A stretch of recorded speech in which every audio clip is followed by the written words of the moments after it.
नमस्कार, आपके साथ मैं हूं दीपिका शर्मा और आप देख रहे हैं क्राइम तक। तमिलनाडु में एक बिग फैट वेडिंग हुई जिसमें 70 लाख की गाड़ी गिफ्ट की गई।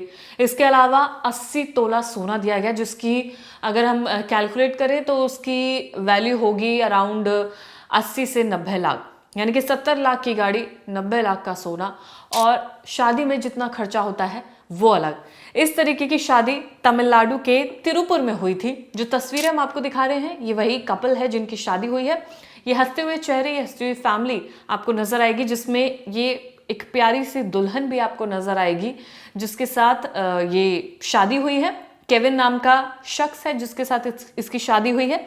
27 साल की लड़की है जिसका नाम है रिद्धाना। उसकी शादी केविन से होती है। शादी को 2 महीने बीतते हैं। 2 महीने तक पति पत्नी के बीच में क्या कुछ चल रहा था, परिवार के बीच में क्या कुछ चल रहा था, वो आप सुनेंगे तो हैरान हो जाएंगे। एक शादी जो बहुत अच्छे तरीके से धूमधाम से मनाई जाती है।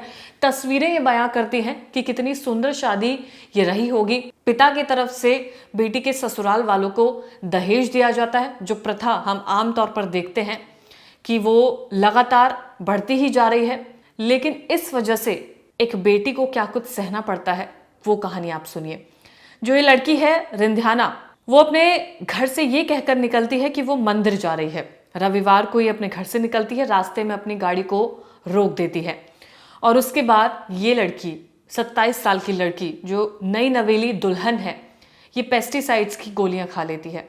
जब बहुत देर तक आसपास के लोग देखते हैं कि गाड़ी काफ़ी देर तक खड़ी हुई है, कोई भी हलचल नहीं हो रही है, तो लोग वहां पर पहुंचते हैं। पुलिस को इन्फॉर्म किया जाता है। पुलिस जब गाड़ी खोलती है तो देखती है कि रिंध्याना की मौत हो चुकी है। यानी कि रिंध्याना ने वो गोलियां जानबूझकर खाई ताकि वो अपनी जान दे सके। अब इसके पीछे की वजह सुनिए। रिंध्याना अन्नादुरई की बेटी थी जो एक गारमेंट कंपनी चलाते हैं। परिवार ने रिंध्याना की शादी इसी अप्रैल में 28 साल के केविन कुमार से कराई थी। 2 महीने बाद ये खबर सामने आई कि लड़की ने अपनी जान दे दी। रिंध्याना के आखिरी शब्द थे, वो सुनिए। उसने कहा, sorry papa mummy, you are my world. यानी कि वो अपने माता पिता के साथ माफी भी मांग रही है और उन्हें बता रही है कि आप ही मेरी दुनिया। रिंध्याना ने मौत से पहले अपने पिता को व्हाट्सएप पर 7 ऑडियो मैसेजेस भेजे थे जो सुने गए हैं और जिसमें काफी कुछ रिंध्याना ने अपने आखिरी वक्त में बोला है। उसने अपने फैसले के लिए अपने परिवार से, अपने माता पिता से माफी मांगी। उसने बताया कि ससुराल वाले दहेज के लिए उसे परेशान कर रहे हैं। वही ससुराल वाले जिन्हें 70 लाख की गाड़ी दी गई थी, 80 तोला सोना दिया गया था। इसके अलावा क्या कुछ और हो सकता है वो तो अभी सामने आना बाकी है। वही ससुराल वाले जो खुद भी फाइनेंशियली स्ट्रांग थे, तो उन्हें दहेज की क्या जरूरत थी, या किसी भी परिवार को दहेज की क्या जरूरत होती है। एक फैमिली अपनी बेटी की सिक्योरिटी के लिए चीजें देते हैं ताकि वो उन्हें इस्तेमाल कर सके और वो इंडिपेंडेंट फील कर सके। लेकिन दहेज प्रथा को चलाना, दहेज की मांग करना, उसकी वजह से आज एक लड़की ने फिर अपनी जान दी है। ससुराल वाले उसे मेंटली और पति फिजिकली परेशान करता है। ये उसके व्हाट्सएप मैसेज में था, ऑडियो कॉल में था।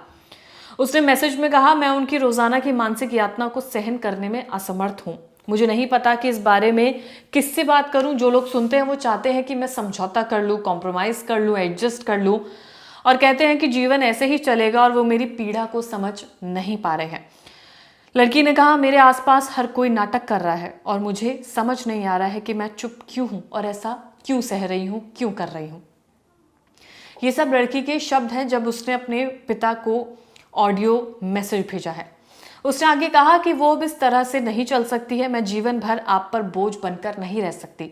यानी कि लड़की के पास एक ऑप्शन था कि वो अपने ससुराल को छोड़कर अपने माता पिता के साथ आ सकती थी, लेकिन लड़की ने ये समझा कि वो अपने माता पिता पर बोझ नहीं बनना चाहती है, इसलिए वो अपनी जान दे रही है। क्योंकि ये एक मेंटालिटी है सोसाइटी में। एक माता पिता को ये लगने लगता है कि अगर उसकी बेटी ससुराल से वापस आ जाएगी तो वो उनके ऊपर बोझ हो जाएगी, उनकी सोसाइटी उन्हें सुना सुनाकर मार डालेगी, और इसीलिए एक लड़की अपनी जान ले लेती है। अगर ये मेंटालिटी चेंज नहीं हुई है तो कल को किसी की भी बेटी सिर्फ इसीलिए अपनी जान लेगी क्योंकि वो अपने असली माता पिता पर बोझ नहीं बनना चाह रही है, जो कि रिंध्याना ने आज किया है। इसके बाद भी उसने लिखा कि इस बार मैंने कोई गलती नहीं की है, मुझे ये जीवन पसंद नहीं है। अपने पापा को उसने ये कहा कि आप और माँ मेरी दुनिया है, मैं आखिरी सांस तक तुम लोगों के याद करती रहूँगी, तुम लोग के साथ रहूँगी, लेकिन मैंने आप लोगों को काफ़ी दुख पहुँचाया है। आप लोग ये बात खुलकर नहीं कह पाते हो, फिर भी मुझे इस तरह नहीं देख पाते हो। यानी कि इसके माता पिता को पता था शायद कि इसके घर वाले, ससुराल वाले परेशान कर रहे हैं, लेकिन कहीं ना कहीं माता पिता ये कह देते हैं कि एडजस्ट कर लो, कुछ चीज़ें सह लेनी चाहिए। वो कुछ चीज़ें जो होती है, वो कुछ चीज़ों का पैरामीटर, पैमाना क्या है, ये हर कोई जानना चाहता है। आखिर वो क्या चीज़ें होती हैं जो एक लड़की को एडजस्ट करनी है। आप ये समझिए कि अगर पति आपको कम समय दे पा रहा है तो आप अगर एडजस्ट कर रहे हैं तो वो समझ आता है।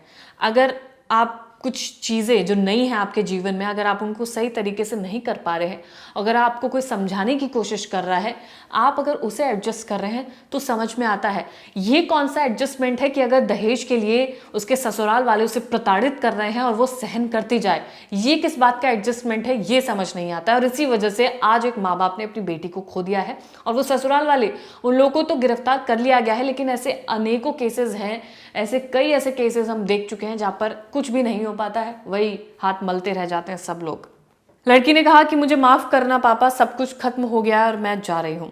रिंध्याना के शव को पोस्टमार्टम के लिए भेजा गया। जिस अस्पताल में उसका शव था, वहां पर परिवार वालों ने जमकर हंगामा किया, न्याय की मांग की गई। पुलिस ने मामला दर्ज करके रिंध्याना के पति केविन कुमार को, फादर इन लॉ ईश्वर मूर्ति को और सास चित्रा देवी को गिरफ्तार कर लिया। इस पूरे मामले में गिरफ्तारी हो चुकी है। 70 लाख की गाड़ी दे दी गई, तब भी इनका मन नहीं भरा। 80 तोला सोना दिया गया, तब भी ससुराल वालों का मन नहीं भरा। ससुराल वालों को छोड़िए, एक पति जिसकी अभी शादी हुई है, नई नवेली दुल्हन को वो अपने घर लेकर आया, क्या वो अपनी पत्नी के लिए स्टैंड नहीं ले सकता था? स्टैंड लेना तो छोड़िए, वो भी खुद उसे फिजिकली टॉर्चर कर रहा है।